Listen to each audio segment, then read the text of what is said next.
seems like game after game after game has the word super in the title. And while sometimes they suck balls, sometimes they're actually pretty, super. We've gone through every single game in history with super in the title, every one, and seen which ones truly deserve super in their name. Given the SNES's infatuation with having super in the title of pretty much every game in its library, chances are you're going to hear a title or two from the old 16-bit greatness. So Sony and Microsoft fanboys, save the drama. This is Stuttering Craig. And Handsome Tom. For Screwattack's Top 10 Super Games. 10. As far as ports from the arcade, Super Off-Road was one of the best on the NES. In the arcade, you could only have 3 players. But on the NES, you could have 4, and that wasn't done very often. You could also power up your car with all sorts of crap to help you dominate. Nitros, tires, engines, everything. And even though it had an absolutely craptastic sequel on the Super Nintendo, Off-Road got bonus points for the use of hot chicks to greet you at the finish line. Number 9. The SNES's answer to the old school zapper, the Super Scope 6 was an absolute monster.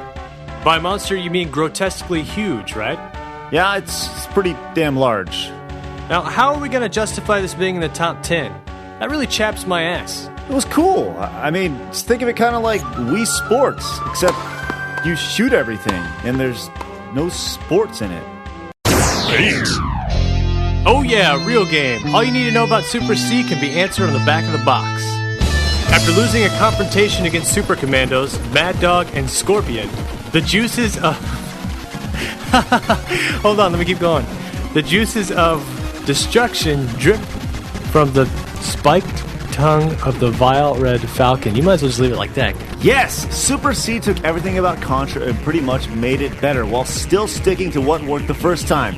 Shirtless men running around and red and blue tights shooting everything. Super C is super freaking awesome. 7.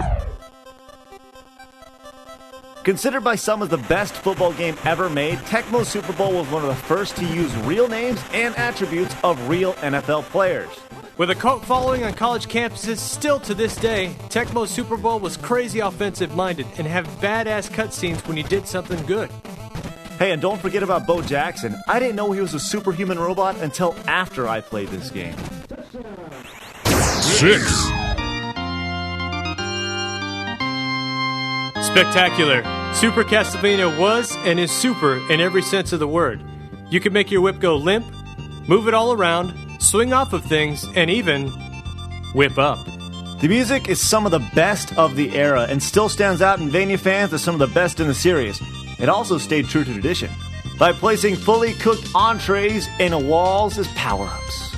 There was no storyline in the game. All you need to know is Simon Belmont was ready to tear Dracula limb from limb. Just the way we like it. 5. When this game came out, I remember going to the store to check out the video games and seeing a line of people waiting to play this in the demo area. It was absolutely insane. Super Mario Kart had a ton of imitators, but nobody can challenge Nintendo. Have you ever noticed that in first player, you're always playing in split screen? It's kind of like the DS. Yes, we know this is not the best Mario Kart, but it is the only Mario Kart with Super in the title, so therefore, on the list. 4. Street Fighter II received update after update after update, but by far the best is Super Street Fighter II Turbo. The Super Bar, air juggling, and Akuma, all things that plowed their way to arcades in this version. Handsome Tom, did you know the full name was actually Super Street Fighter II Turbo, the Ultimate Championship? Doesn't Ultimate mean final or last? I believe so. Then why the heck did they make one more version?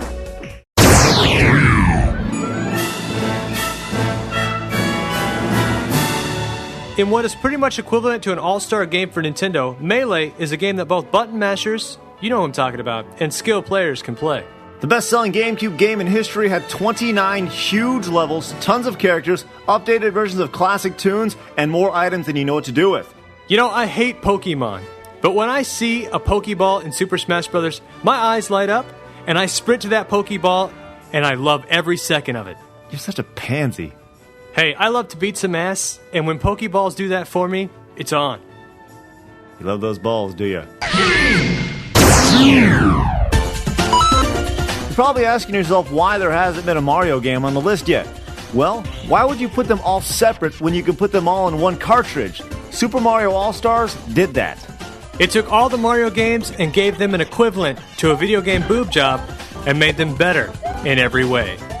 Also, for the first time, it exposed the US to the Lost Levels, which is the real Super Mario Bros. 2. The most recognizable franchise in gaming history all in one place? Yeah, it was the One of the only things that held this game back was that stupid intro music.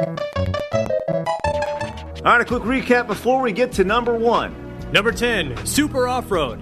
Number 9, Super Scope 6. That's so dumb. Number 8, Super C. Number 7, Tecmo Super Bowl. Number 6, Super Castlevania 4. Super Mario Kart. Number 4, Super Street Fighter 2 Turbo. Number 3, Super Smash Bros. Melee. Number 2, Super Mario All-Stars Plus Super Mario World.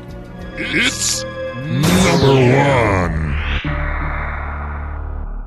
1. Genius, genius, genius. This game made me want to hump my Super Nintendo hard. The First Lady of Gaming provided everything a gamer would want in a game. Awesome graphics, sweet gameplay, music, weapons, story, character, controls, replayability. It had the entire package, all in one game.